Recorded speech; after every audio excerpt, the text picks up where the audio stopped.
Olá, estamos aqui para mais um Rosilma Roldan e os Jovens Pensadores.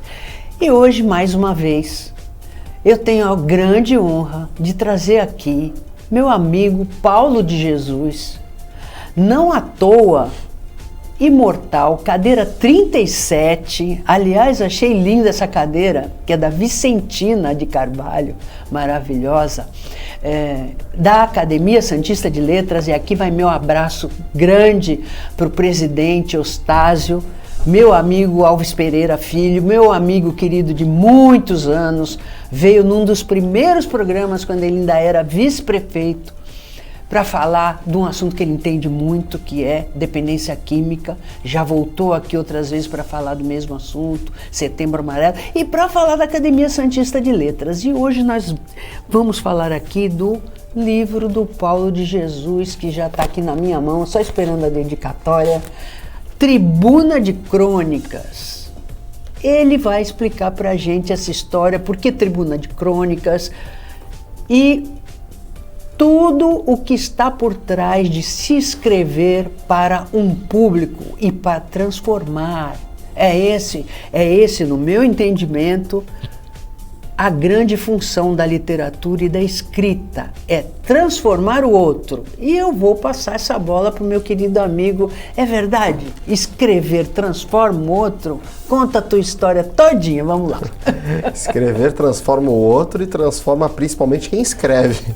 Perfeito. Porque é uma jornada de muita alegria, que eu me sinto realmente bastante orgulhoso, porque não é fácil, né, você escrever durante, lá se vão 130 semanas seguidas em A Tribuna. Toda semana, a gente antes de começar o programa, falei, como é que você consegue atingir, primeiro, temas tão importantes, uma simplicidade muito grande, uma objetividade muito grande. Você sabe, toda semana eu mando um elogio para você. Sim. Você diz, não, você é muito generosa. Não é verdade, eu sou justa, porque os teus artigos semanais, é muito difícil escrever semanalmente. Sempre você achar uma inspiração, algo que te mova, te emocione, para você pôr numa crônica, e você tem endereço certo. Que eu percebo, você é uma pessoa que, como eu, gosta dos jovens, trabalha com jovens, dá aula para os jovens, e isso aqui é um caminho. Sem dúvida, é um trabalho que eu falo bastante a respeito de direito, não é? De direito penal, de legislação, até em razão da minha atividade. Enquanto advogado criminalista, nós acabamos tocando mais em questões jurídicas, até naturalmente. Mas eu falo também de tantos outros assuntos, né, das coisas do coração, da rotina, do dia a dia, a respeito de empreendedorismo, de educação. Você tocou numa palavra, Rosilma, que acerta em cheio no que eu sinto, no meu coração quando eu escrevo, que é a palavra simplicidade, não é? Eu gosto de desconstruir. Eu sou professor há 15 anos, sou titular da cadeira de Direito Penal da Católica de Santos há mais de 10 anos, e eu sempre tive essa preocupação de desconstruir esse aspecto de cátedra, esse distanciamento do professor e aluno. Ao contrário, eu deixo bastante claro que a minha posição de professor, ela é absolutamente fruto de um trabalho, e quaisquer alunos que se comprometam a estudar, a ler e tenham esse objetivo alcançarão. Então eu penso que hoje as pessoas que têm um espaço na televisão, na rádio, numa universidade tão importante como esse programa, que eu agradeço mais uma vez o convite, tem que aproveitar para trazer as pessoas para esse espaço, sabe, de conhecimento, de saber, e de que podem realizar, de que é possível escrever toda semana, estudar, ter o êxito profissional, construir uma família estruturada, enfim, quaisquer sejam os sonhos que a pessoa possam. A minha filha, eu sou suspeito, né? Minha filha. Mas você sempre publica, eu noto isso também. Você sempre publica seu fim de semana com a família. Sim, então sim. Você tem valores que são importantes, porque os jovens estão meio perdidos, né? O que é importante, né? Então você põe isso, a família é importante. Nós estamos vivendo um momento, né, que nós discutimos legalização das drogas, por exemplo, que é algo que, assim, essencialmente, aqueles que defendem, aqueles que não defendem, concordam de que droga faz mal. Então nós, ao invés de discutirmos literatura, aprimoramento moral, intelectual, espiritual, discutirmos coisas que podem edificar as pessoas, que nós possamos melhorar. Nós ficamos discutindo a possibilidade ou não de botar mais droga dentro do organismo. Então, quer dizer, há uma inversão de valores, Rosilma, que infelizmente é uma realidade na sociedade. E nós que estamos na linha de frente da formação das pessoas, na universidade, nas escolas, nós temos o papel fundamental de mostrar para esses jovens que, olha, não vamos ficar falando de droga, não, vamos falar de ler, vamos falar de estudar, vamos falar de ter uma profissão, vamos falar de construir uma família estruturada, vamos falar de melhorar as pessoas que estão ao nosso redor, melhorar a sociedade. Então tem tantos temas positivos que nós podemos tratar, né? Tratar das questões que dizem a nossa intimidade espiritual, enfim, tanta coisa bonita que a gente pode desenvolver. A gente fica discutindo questões que são para destruir, ao invés de construir. E então, pessoas bonitas também, né, Paulo? Porque, infelizmente, a nossa mídia não é de hoje, a gente sabe. Quando a gente era pequeno já se falava, isso aí é imprensa marrom, o jornal que você torce espirra sangue, porque sempre houve um investimento, nem todos os veículos, em assuntos trágicos e matança, assassinato, enfim. É importante esse tipo de notícia? Até para você tomar cuidado com a sua segurança e tudo isso. Mas não só, né, Paulo? Sim. Não o mal ele é muito mais, o mal ele é mais barulhento. Sim. Apesar do bem ser maior. O bem é maior. O bem é maior. As pessoas boas, comprometidas em fazer o certo. São em muito mais número. Mas o mal é muito mais barulhento. Então por isso ele dá mais like, mais clique, dá mais corte na internet. Verdade. Muito mais do que um livro, por exemplo, tratando de questões do coração, questões que vão edificar as pessoas que estão lendo. Sim. Então nós temos essa missão, esse trabalho de formiguinha, viu, Rosilma, de levar conhecimento. O seu programa tem esse papel fundamental na nossa região e nós temos que discutir muito isso e trazer luz para essa situação de trevas que acontece em muitas situações da nossa sociedade. Como é que surgiu a ideia, o convite de você começar a escrever essas crônicas e depois virar livro? Como é que é isso? Conta para nós. Um passo anterior, né? Desde que eu descobri que uma pessoa tinha que ter uma profissão, que ser advogado criminalista. E entre tantas pessoas que eu admiro, né, tá o professor Vicente Cassiani, que além de um brilhante advogado criminalista, foi cronista de A Tribuna durante mais de 50 anos. Então, eu cresci vendo o Tribunal do Júri, vendo as crônicas, ele escrevendo tão brilhantemente todas as semanas. Isso, de alguma maneira, me inspirou para que eu pudesse realmente dar andamento a isso. E um convite generosíssimo do Alexandre Lopes, que é um jornalista talentosíssimo, uma visão de futuro ligada à multiplataforma, um amigo querido, me convidou para assumir uma coluna todos os sábados em A Tribuna. Eu aceitei o desafio e lá se vão 130 semanas, sem falhar, graças a Deus, escrevendo. E para completar, não é? Passados mais de 100 semanas, o Grupo A Tribuna completa 130 anos esse ano. Então, em razão das festividades desse aniversário, eu publiquei esse livro, Tribuna de Crônicas, em homenagem ao Grupo A Tribuna, para referendar esses 130 anos de absoluto sucesso na nossa região.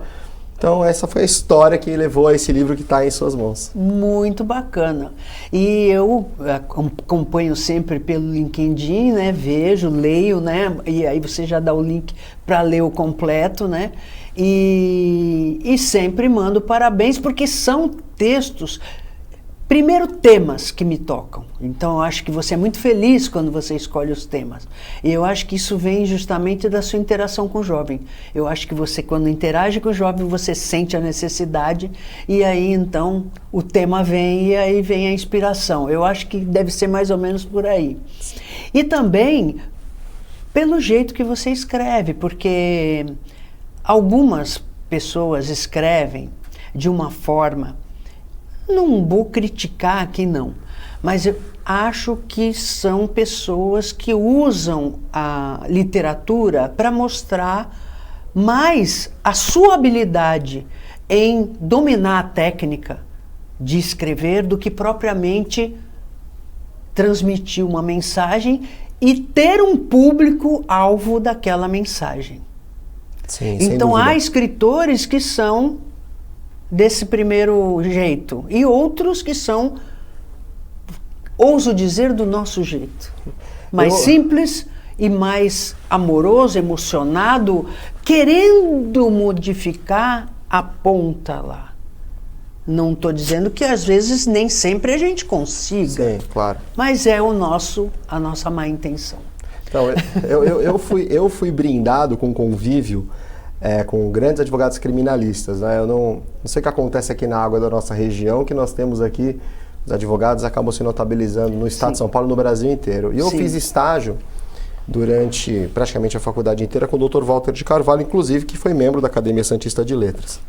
E ele entre tantos outros ensinamentos, né? Ele me passou esse que eu considero fundamental e vai ao encontro daquilo que você está dizendo com muita maestria. É dever do interlocutor se fazer entender. E assim eu funciono nas aulas, assim eu funciono no tribunal do júri, perante os jurados, e assim eu funciono quando vou compor as minhas crônicas. Eu não estou preocupado em mostrar conhecimento de palavras que eventualmente não são nem muito usadas atualmente. O meu objetivo é que as pessoas consigam ler, consigam sentir e entender o recado, porque é meu dever, eu não estou ali para me exibir.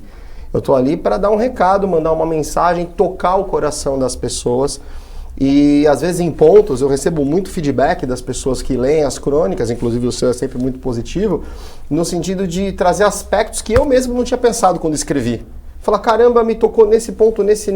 Eu falo, caramba, não tinha pensado. Olha que fruto positivo. Né? Você, quando joga uma semente no solo, você não imagina exatamente como a árvore vai se desenvolver. É exatamente como funcionam as crônicas. Você não sabe como aquela pessoa que está ouvindo, que está lendo, ela vai receber. Então a minha preocupação, Rosilma, nunca foi escrever bonito, né?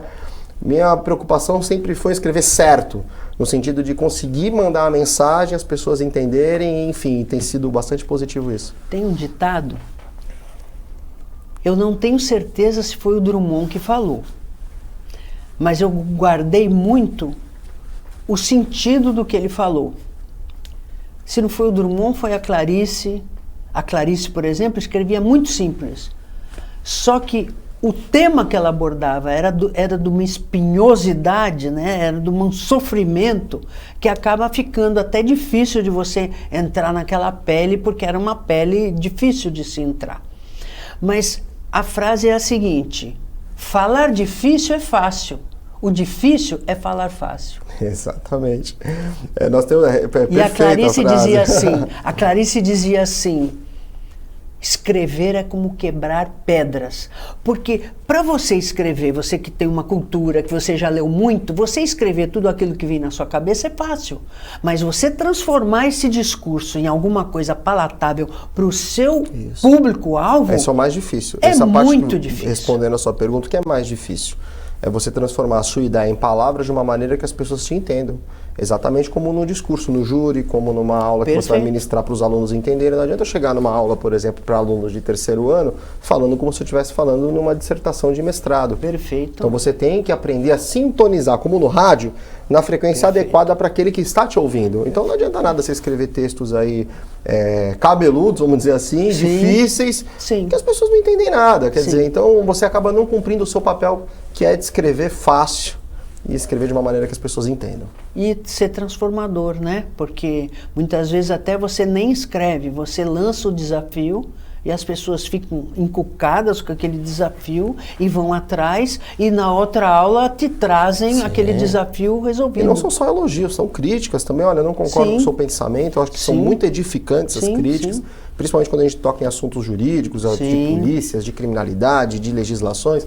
Vêm opiniões realmente contrárias que sempre edificam, sempre contribuem, desde que respeitosas, são sempre um retorno muito bom. Nós vamos fazer um rapidinho intervalo, voltamos já já.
Acompanhe a nossa programação 24 horas ao vivo pelas operadoras de TV a cabo, pelo nosso portal e aplicativo oficial, digitalmente via simulcast e nas maiores plataformas de streaming. Saiba mais em tvcomsantos.com/abrangência. Somos multiplataforma. Somos TV Com.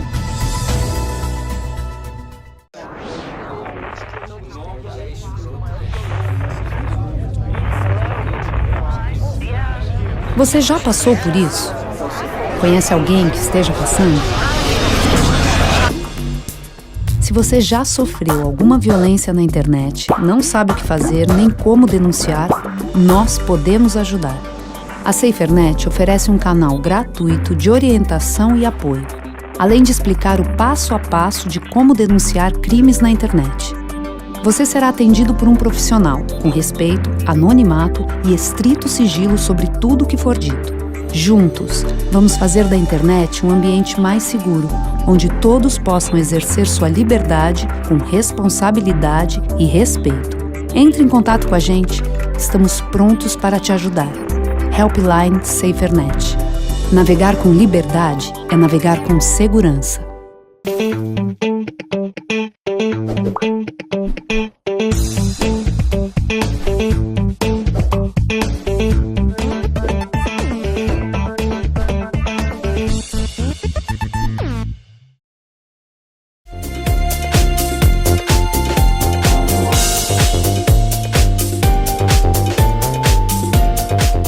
Voltamos e o Paulo vai falar sobre uma crônica dessas tribunas de crônicas sem textos publicados, que por sinal está na Livraria Martins Fontes, que eu vi tudo, eu vejo tudo que você publica. Quem quiser adquirir está lá, vale muito a pena. Propaganda, olha lá. Textos leves, mas muito profundos. Garoto e tem aqui, generoso. Olha lá, tá vendo? E tem aqui uma crônica a respeito do que a gente comentou aqui no primeiro bloco.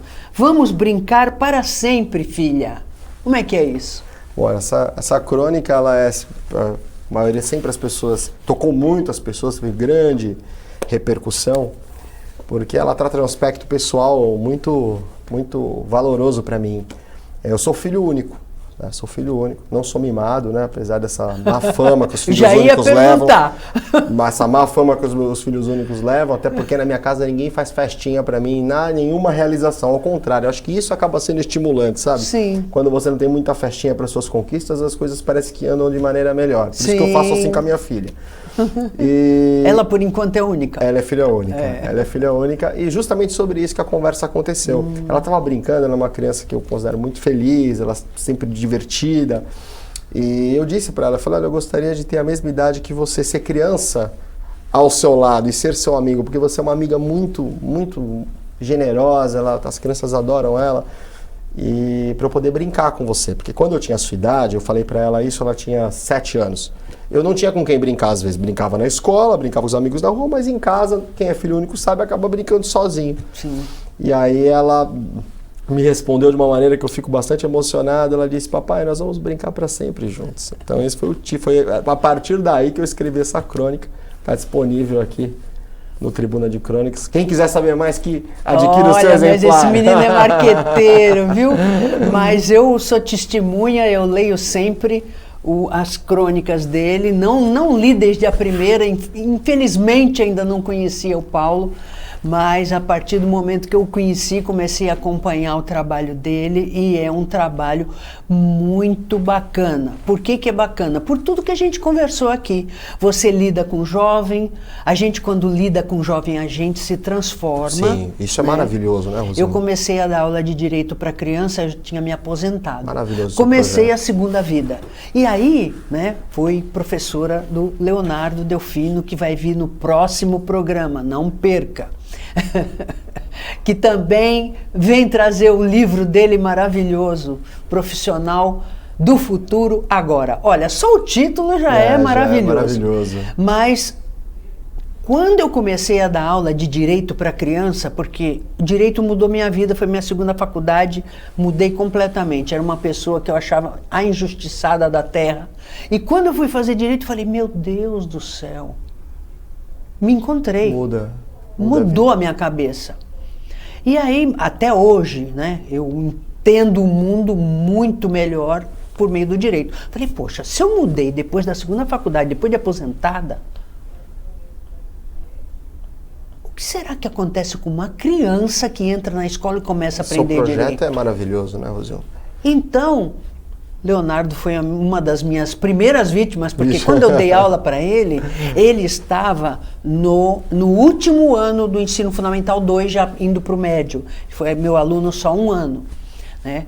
Mas nós fizemos um trabalho de formação de quem nunca tinha tido direito. É um trabalho aberto, você pode aplicar em qualquer pessoa que nunca teve direito, até um adulto, né?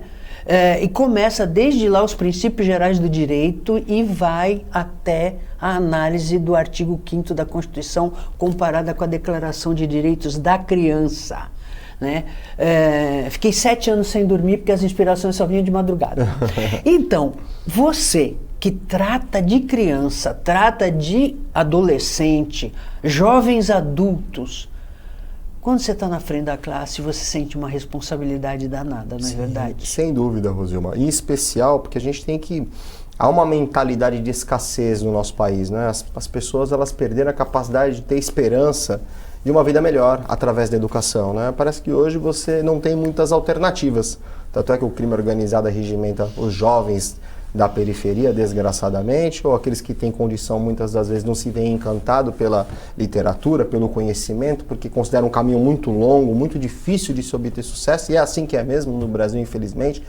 Então nós temos que, de tijolinho por tijolinho, irmos construindo essa mentalidade de que é possível, através do trabalho, da educação, de uma mudança de mentalidade da sociedade brasileira, de acreditar que a gente pode realmente dar esse passo, sabe?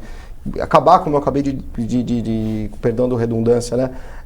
Essa mentalidade de escassez, de que não é possível prosperar, uma mentalidade às vezes que a gente coloca o povo lá para baixo, sabe? Através da educação e do trabalho, de uma mudança de atitude, de mentalidade, nós podemos colocar essa juventude que a gente lida, principalmente na universidade, no meu caso, e você, junto às escolas, para que nós consigamos dar esse salto, sabe? O Brasil tem que deixar de ser esse país do futuro, de um futuro que nunca chega, né? Para que seja o país do presente. Do futuro agora, né? Como diz o nosso amigo Leonardo Delfino. E mais, queria te falar, quando você fala em escassez, uma outra coisa que eu noto já há muito tempo, que parece que um vício do brasileiro, não sei se é a palavra correta, vício, que é desmerecer as outras pessoas. Sim. Quando eu me lembro muito bem quando eu dava aula, um aluno meu, muito bom, só tirava 10. De repente, assim, de um ano para o outro, ele começou a baixar a nota. E eu conversando com ele, eu falei assim, o que está acontecendo com você? Você sempre tirava 10, era um menino brilhante, o que aconteceu, né? Principalmente na minha matéria, que era uma matéria que não era, eu não cobrava resultado, eu cobrava pesquisa. Então, quem fazia pesquisa tinha nota. Não fazia prova também, porque direito, como é que eu vou fazer prova de direito? A melhor resposta para direito é depende para criança de ensino fundamental 2. Então eu dava pesquisa, apresentação de trabalho, debates e tal. E esse menino falou para mim, professora, eu tive que baixar minhas notas porque eu estava perdendo todos os meus amigos. Quando eu tiro nota alta, eu escondo. Eu e ele, assim, na mesa, né, do professor, então, essa mentalidade tem que ser combatida, porque a excelência denuncia os outros, né? No Brasil, infelizmente, a pessoa fazer sucesso em qualquer área, são perseguidas. A intenção é você destruir essa pessoa. Peguem os grandes ícones de todas as áreas do Brasil, sempre a nossa sociedade procura, de alguma maneira, desconstruí-la da pior maneira. E da mesma maneira é na sociedade em comum. Se você dá um passo, se você melhora de vida, as pessoas interpretam como uma denúncia do próprio fracasso, da própria incompetência. Sim. Então começam a atacar essa pessoa. Foi o que aconteceu com o seu aluno. Então, essa mentalidade brasileira, ele era novinho, ela tem que ser vencida. 12, 13 anos, já estava sentindo isso. E eu acho que você deve conhecer um trecho de um discurso do cara, foi presidente da Embraer, quando ele estava na Suécia. E isso aí você acha em qualquer YouTube da vida, de vez em quando aparece, o Osiris Silva. Silva.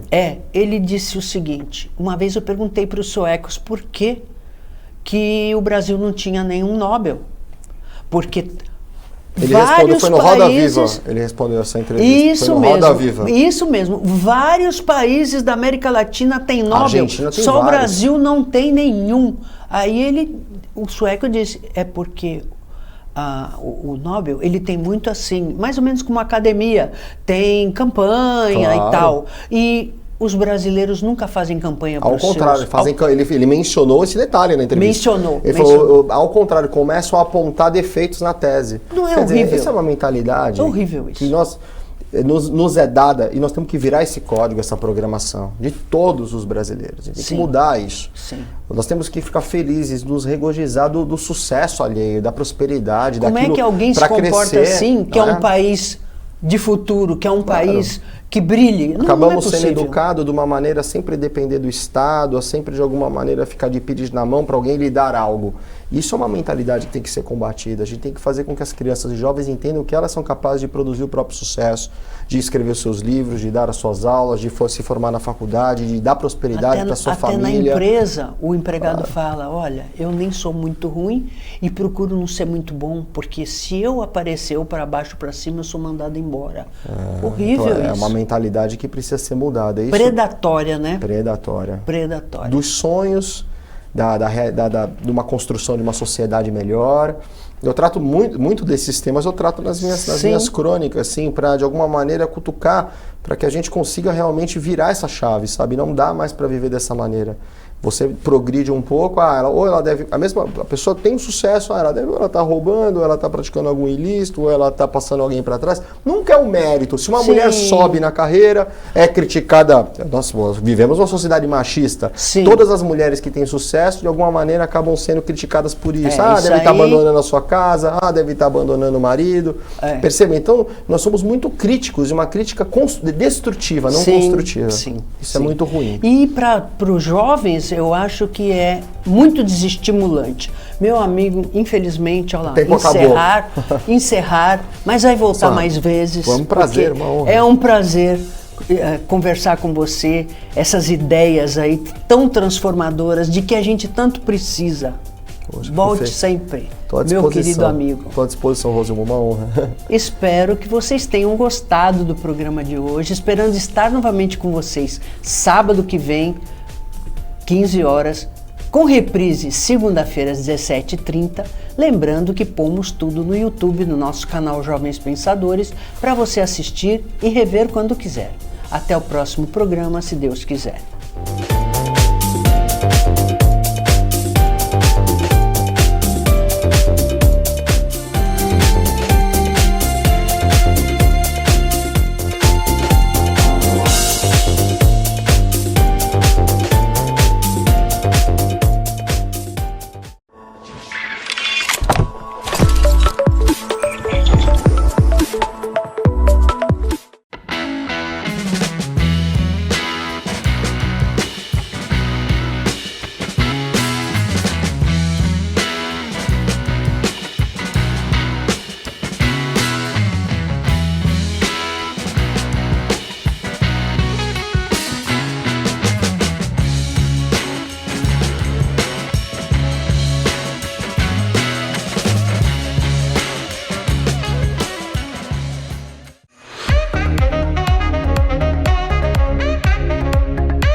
Acompanhe a nossa programação 24 horas ao vivo pelas operadoras de TV a cabo, pelo nosso portal e aplicativo oficial, digitalmente via simulcast e nas maiores plataformas de streaming.